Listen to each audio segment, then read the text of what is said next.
Steve Darby said when he described the AFC Cup match between Perak and the Singapore Armed Forces. Perak's first home game in the competition took a twist when the Singapore side displayed their hunger for a win. And Dennis Ismail has more. Siapa mestilah Khalid Jamlus lah. Mungkin Khalid Jamlus? Khalid Jamlus.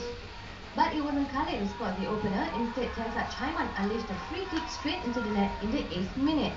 Moments later, Perak striker Carlos Caceres was stretched out for a recurring groin injury. Carlos's exit will cause a problem for Perak's upcoming FA Cup fixture against Selangor. The Chilean player's absence did not deter the home side in equalising the game, but captain Ahmad Sharul Asar's effort was wide. Just before half-time, Alexander Duric doubled the score for the Armed Forces, but in a blink of an eye, Perak was awarded a penalty when Jorge Munoz was fouled. Mario Barrios stepped up and quickly slotted in the ball, 2-1 into half-time. The crowd were all psyched up in hopes for more goals from Perak, but it wasn't to be, as the Armed Forces, who were the ones threatening up front. In the 49th minute, Duric scored his second goal, followed by Mustaqim Manzoor 9 minutes later, dampening the home fans' spirits. From then on, the game turned into nightmare for Perak. Their defense wall was easily penetrated by Duric, who scored 2 more goals, wrapping the match 6-1. I think we caught them in a bad day. Whatever we planned out, it worked for us. I think the players are tremendous. They play according to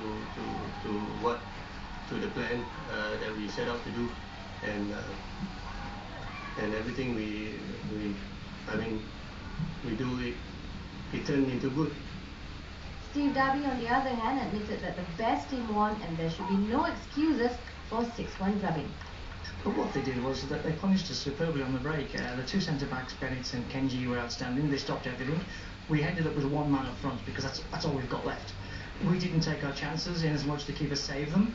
You can't moan too much. We missed open goals. I could be upset, but we didn't. Charles Janton saved everything. So you have to say it was a football lesson in defending by them, work rate in midfield, finishing as well.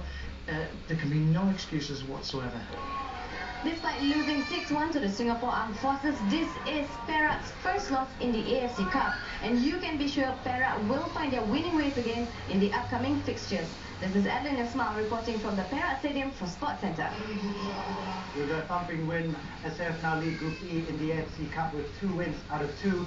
Cameroonian Wilfred Bamjo and Macedonian Goran Stankovski gave Fiji from Hong Kong their first AFC Cup victory over New Radiant, and that puts them into second place on goal difference. A totally new experience. That's what coach Azrai Kaur said before Kedah flew to Singapore for their second AFC Cup match, an away game against Home United. And the team's unfamiliarity playing on an artificial turf was fully exploited by the host team. Not much else you can say apart from they got mauled 5-1. The team was at a total loss actually in the field. Most of the players being the first time playing the turf. Being the first time in the AFC League, actually we'll try our best to see how far we can go. Hopefully something new for the team actually. Whatever it is, we are still keeping positive about the whole thing. Kedah started well and took the lead as early as the 11th minute through Shafiq Jamal. Nice little lob there. However, everything literally fell apart for Kedah after that. Home United took charge and began slotting away the goals. Kenji Ludovic equalised in the 32nd minute, followed by the second goal through Mohamed Sharul Ishak 4 minutes later. In the second half, Ludovic slotted in his second goal for the night and Home United's third in the 58th minute. Perez de Oliveira then scored 2 goals at the 70th and 82nd minute to complete Home United's rout. So 2 games in and it's still not looking too bad for the Canaries, second in the table behind Home United with 3 points. South China and Victory sit behind them with 1 point apiece after just 1 draw for each of them, the last one coming in the Maldives.